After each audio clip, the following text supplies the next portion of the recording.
Hello and welcome to Rates and Ravings. I'm John from Room 100 and these are my reviews for December 2021.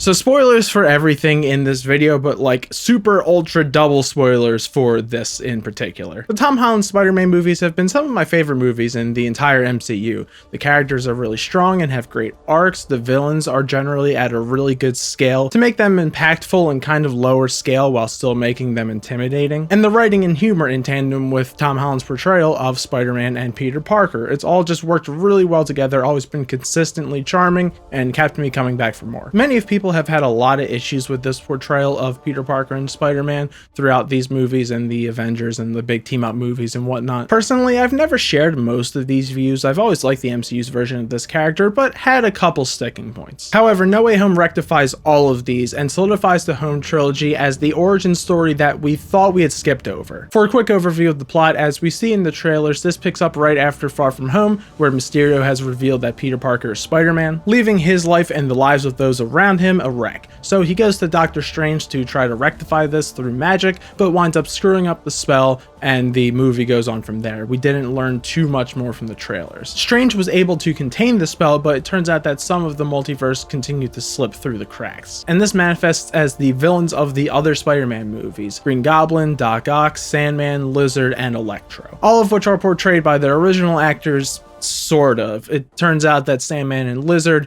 were only voiceover, and all of the scenes of them that use their normal person form are all done with reused footage from the old movies, which you can definitely feel at some parts. With the help of Strange's magic, Peter starts to contain all of them and get them ready to be sent back to their own timelines. However, he realizes that a lot of these people are going to die, that they were already dead, and that he's basically going to kill them again. Being Peter and also having seen the non-goblin Norman Osborn, who's very willing to help him, he obviously doesn't want to do this and fights Doctor Strange to try to keep these guys alive and cure them. He succeeds, trapping Strange in the multiverse, and brings the villains to a secret little apartment that him and May have been staying at after everything went down to try to use the Stark tech to build cures for these guys. Things start to go well, giving Doc Ock a new inhibitor chip, which gives him full control over the tentacles again. However, the Goblin persona takes over Norman again, everything goes wrong, the villains start to turn on Peter, and all of this culminates in Green Goblin killing Aunt May. And this was really the moment that solidifies the trilogy as that kind of origin story that we thought we had skipped with the whole Uncle Ben thing, great power, great responsibility. We basically get that, but with Aunt May, a character we care a lot more about and have had a lot more time with. Peter's at his lowest point. He basically wants to give up. He wants to kill Goblin, and MJ and Ned have lost track of him at this point and they're trying to find him. Ned, through a bunch of circumstances, has come across the sling ring from Doctor Strange, and he starts trying to portal his way to try to find Peter Parker. And this, of course, leads to the big moment that has been leaked forever, maybe intentionally, just to get that kind of non-paid marketing hype going. The other Spider-Men finally show up. We start with Andrew Garfield's version from The Amazing Spider-Man, and then get Tobey Maguire's version. They obviously also knew Peter Parker's identity along with the villains, so they came through those initial cracks, and they've been kind of just wandering in this universe trying to figure out what's going on. They're able to find Peter, have a big Spider-Man heart-to-heart, and come up with the plan to cure all the villains with their combined knowledge and abilities. There's a big fight on the Statue of Liberty, and things are going pretty well up until the Goblin returns. He nearly kills MJ. Luckily, Andrew Garfield is able to save her, redeeming himself after Gwen, and screws up Doctor Strange's spell, meaning that the full force of the multiverse is about to come pouring into this world. Meanwhile, MCU Peter Parker is about to murder Green Goblin until Sam Raimi's Peter stops him, gets stabbed by Goblin, but luckily he'll be okay. Goblin is cured, but Strange is unable to contain what's going on. Therefore, he and Peter cast a new spell where not only does everyone forget that Spider-Man is Peter Parker, but everyone forgets who Peter Parker is entirely. Everything is reset. The villains who are cured assumably go back to their own timelines alive. I don't really know. Peter's friends have forgotten him and are going off to MIT for college, and instead of trying to remind them of everything that's going on, he realizes how much that he hurt them and kind of ruined their lives, and therefore stays behind as Spider-Man with with no one knowing his secret identity. And he also gets that full reset of just being the Spider-Man that we're kind of more used to and that everyone has been wanting thus far. He's got no fancy tech. He's living on his own. He doesn't have a lot of money. He's made his own suit and he's ready to just be the street level hero that everyone thinks of Spider-Man as. I really enjoyed this movie. It has its fair share of problems, don't get me wrong, and I haven't seen it again to see how well it holds up once you know everything that's going to happen, but it's an Avengers level hype movie showing appreciation for the cinematic Spider-Man and their fans. Tom Holland as Peter continues to be excellent. I love that you get to see Peter really mature in this movie and go back to basics, and without Tony and the Avengers and all the tech and stuff, it's exactly where he needs to be. Most of the other acting was pretty good, but the clear standouts besides Tom Holland were Andrew Garfield and Willem Dafoe. For Garfield, you could tell he really wanted to be here, that he really appreciated this chance to be Spider-Man again after his trilogy got cut short. He goes so much harder into the emotion of his Peter Parker than he even has to, but it's so appreciated. And Willem Dafoe, oh my god, he shows up as like one of the best comic book villains ever again. This was another one where you could tell he really wanted to be there. Of all the villains, it feels like he's most in the world. He's not always just kind of standing off to the side or in one of his cages or stuff. He's like actively participating in the movie and he's just acting the shit out of it for no reason. I love it. The change to the Goblin design, breaking the mask to give him the more iconic hood, was a good choice as well. Also, while we're talking about hype performances, Charlie Cox is back as Daredevil, baby. Let's go. Like, no joke, with all of the amazing stuff that happens throughout this movie,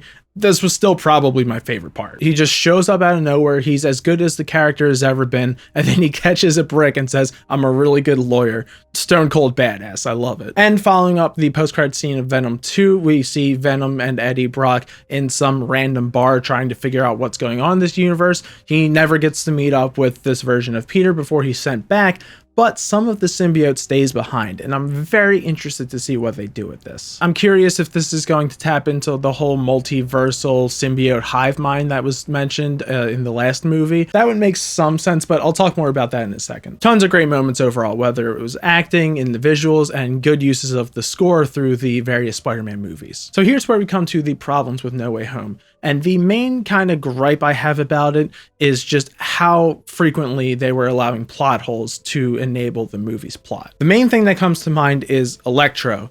He doesn't know who Peter Parker is. Why did he come through with the other villains? Like, I know it's literally just so that we can have all of these villains come together for this movie, but like, he doesn't know that Spider-Man is Peter Parker. By the spell's rules, he should not be here. You can say that he heard Gwen say Peter or something, but that barely counts. You also have Sandman and Lizard being way more aggro than they should be. By the end of their movies, they were cool with Peter. They wanted to help him. And along with that, shouldn't Lizard not be Lizard anymore? Wasn't he cured permanently? Like maybe he reverted or something like that, but the other movie had him cured, I'm pretty sure. And like I said with Venom, similar to Electro, I don't think he should be here. The only reason he ever found out that Peter Parker was Spider-Man is because he had already entered the universe. So I'm not really sure why he's here. I have a theory about it. As mentioned, Venom says that there is a multiversal hive mind with the symbiotes, and the only reason I can think of that he is in this universe at all is because maybe he gets the knowledge from the Sam Raimi Venom symbiote.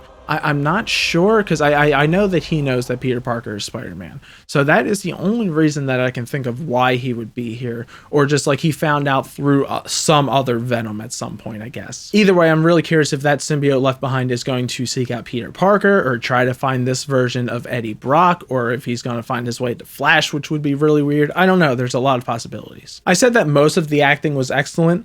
Not Sandman's. Sandman's lines were rough, like 99% of the time. Some might even say that they were coarse and rough and irritating. You can tell this guy was not a voice actor. This is also a really small nitpick, but I found it really funny that twice one of the villains goes on a spiel about another villain and specifically defines them as a brilliant scientist. Literally the line delivery is exactly the same of going, "Hey, he was a scientist, brilliant scientist twice, like within 5 minutes. It was just really funny to me. There's a lot of contrivances to make this movie happen, but because of the quality of the movie and how much I enjoyed it, I'm willing to forgive most of it. There's tons of implications for the future that are really interesting to me. For one, MCU Peter is, like I said, on his own, playing that more traditional Spider-Man role. I think that leaves everything wide open for him. There's tons of possibilities. And the Amazing Spider-Man universe has now gotten really interesting too, because it's seemingly Morbius might be from there. The trailers were kind of weird where it seemed like there were aspects from all of the Spider-Man universes, but now after everything, and with Andrew Garfield's reference to his version of Peter being bitter and like not pulling his punches and stuff, and the parts of the trailers that have pictures of Spider-Man with murderer written on them, there's a cool theory going around that I like, that Andrew Garfield's version of Peter killed his version of Harry, and that is kind of why the world turned on him, and now he's going back. There's Morbius, and also maybe Venom is also from that Sony universe, because Morbius specifically references Venom. This is a really hard movie for me to place in terms of the MCU and the other Spider-Man movies. I think the first two were stronger plot-wise, and of all the villains here, Norman is the only one that's a real runaway. But it's a very admirable movie for this version of Peter's growth, and the fact that they fulfilled basically all of the fan hype. I think I like Homecoming's scale a little bit more, but even then, the scale of the final conflict here, which is Peter trying to cure the villains even in the midst of a multiversal collapse, is very small scale, very focused, and very Peter. For now, I'm going to give Spider-Man No Way Home an 8.5 out of 10, right alongside Far From Home. It might go a little bit higher, or it might fall after repeat viewings. All right, for my final side notes of the year, I'm going to go through things that came out recently that I didn't have time to write a full review on, as well as some of the changes to my scores that I've done throughout the year, and other very short discussions to things that I didn't talk about in any of my videos so far. I usually do those in my end of year update video, but I decided that this time I want to keep that video focused on the channel and the content I'll be making moving forward, so that's why it's here. First is Eternals, which is a concept that has always been very weird to me, awkwardly sitting off on Marvel's horizon. It's about a large team with a crazy power scale that brings up a lot of weird questions about the universe, and the runtime did not help my skepticism either. After viewing it, I enjoyed it well enough, but it's faded in my mind very quickly afterwards. The very basic plot overview is that there are these superpowered beings who are going around the universe defeating these things called deviants, and then they are sent to Earth to do so and wind up staying on Earth for a very long time and kind of assimilating into the culture. As the movie progresses, we find out that the deviants were basically prototype versions of the Eternals, and they are starting to come back. They've even killed some of the Eternals on Earth. They find out their mission isn't as just as they thought. They're meant to destroy worlds to give birth to Celestials and a whole bunch of stuff. The team kind of fractures. They have a big fight. The deviants are killed, and by the end of the movie, they are all off Earth, so we don't have to worry about why they're not helping with Avengers level threats anymore. For the things I liked, I think the group was fun and interesting enough. Their powers were pretty varied in a good way, kind of like the X-Men. Makari, Festus, Kingo and his friend, and Kit Harington's character were all pretty good, though my favorite was Don Lee as Gilgamesh. It was just amazing to see him again after Train to Busan, playing basically the exact same character, just this amazing tank of a man. I loved it. There's some good action with a good feel of the impact, some good visuals, especially with the scale of the Celestials, and the flashbacks ranged from okay to kind of scattershot. They definitely could have been paced way better. On to the not so good things, I felt the deviants did not play a good role in this movie at all. They were kind of important up front and then just completely lost that by the end. I think they all should have been killed around the middle so that we could get to the kind of main plot with the Celestials and all of that. Most of the lead characters are not interesting at all. The score is pretty bland, especially for this composer who has done amazing stuff like Iron Man and Pacific Rim and Westworld. Like I said, the pacing overall is a little rough. It definitely didn't need to be this long. There's just so many scenes of characters reintroducing themselves to one another and then mourning one of the characters' deaths for like 4 minutes straight, just sitting there like it gets old really fast. And it's just very confusing and questionable in the grand scale of the MCU. Like, what all of this means. Why is it important? Why should we care? The best that I can figure is that this is going to set up the next kind of Thanos level threat. Maybe it'll come in the form of Galactus. I don't know. But I didn't need a whole movie to set that up for me. I will say that this is a good movie, specifically with a DC style feel. Like if this was a DC movie, it'd be one of the best. The godlike characters and the way that they're portrayed mythologically and the look of the movie very much remind me of what Man of Steel was trying to go for, but Zack Snyder's a hack, so he did it worse. I don't really have much else to say about the movie, and that's kind of been happening with most Marvel recently. If Marvel movies had a graph of quality going up and down, it's kind of just been like going really static recently, with like the occasional jump upward and then it stays there with the movies of that time. They're all very generic, but in a better way than they were before. So I'm going to give Eternals a 6 out of 10. For the MCU, we also got Hawkeye this month, and I didn't really keep up with this because of life stuff,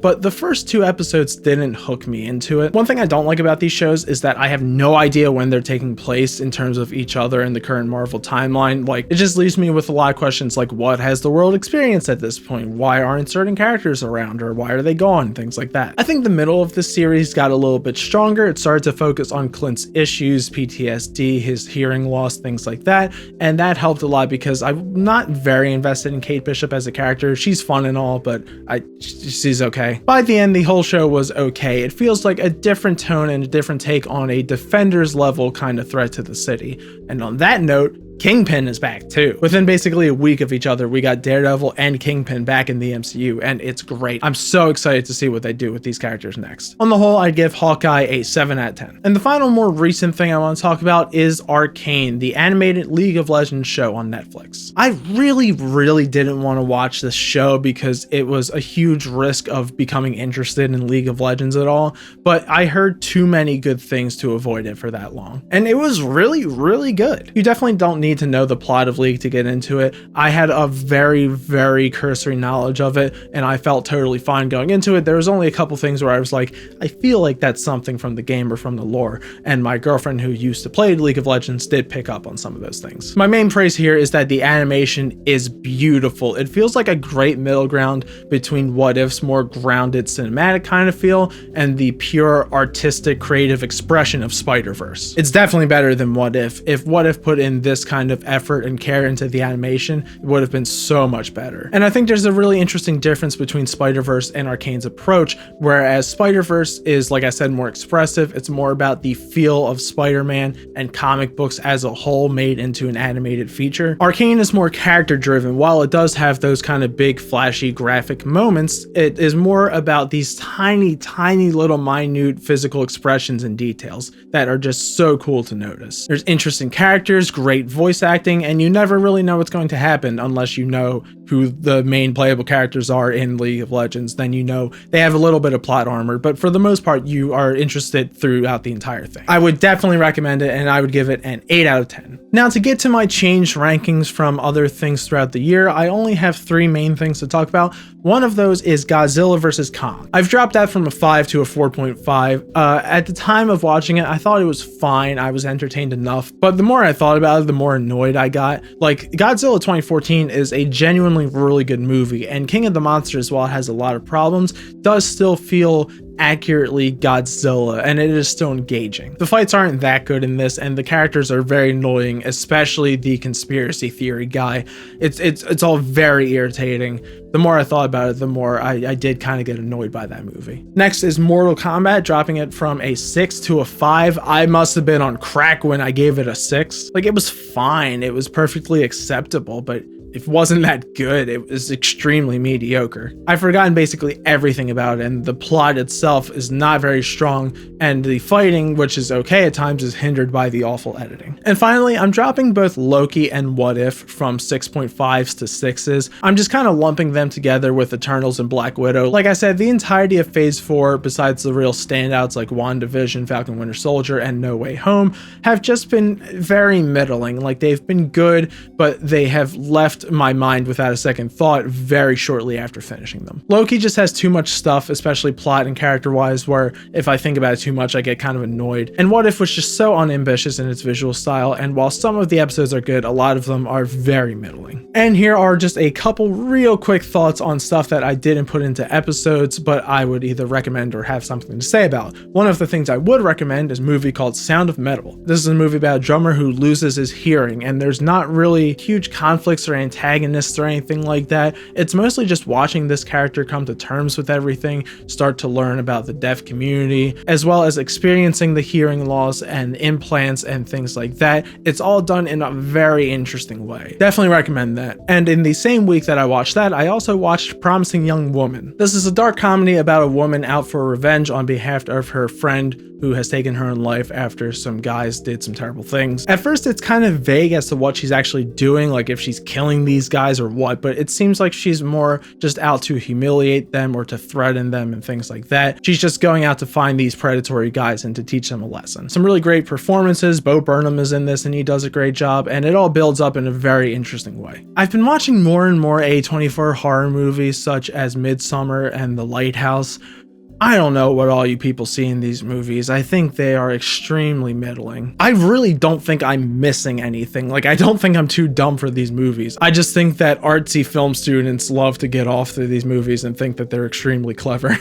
Oh, that's a hot take that's gonna get me in trouble. I will say that of all of them, like Hereditary, Midsommar, Lighthouse, all of them, I have liked Lighthouse the most, which is weird because it's definitely the most artsy and left up to interpretation, but I think that's why I liked it. Movies like Hereditary and Midsommar are always a lot more on the nose to me than people make them out to be. Like, I get the message from minute 5 and then it's just another 2 hours a very slow movie to elaborate on that message. It also feels like they do 10 minutes of research into something and then build a movie and creepy stuff around it, like The Ruins in Midsommar. But The Lighthouse's performances really carried it. There's a lot of interesting metaphor and stuff going on there. I really enjoyed that aspect of it. I don't know if I'm going to be watching it again or anything, but it did feel the most successful in what it was trying to go for. But either way, yeah, I kind of can't wait for this A24 hype to die down. It's getting very annoying. And finally, I've been playing through Spider-Man on the PS4. I'm only like a little under half of the way through, but it's really good. I definitely see what people have been saying, that like this is one of the core Spider-Man stories that are out there right now. You get everything from his personal struggles, his relationships,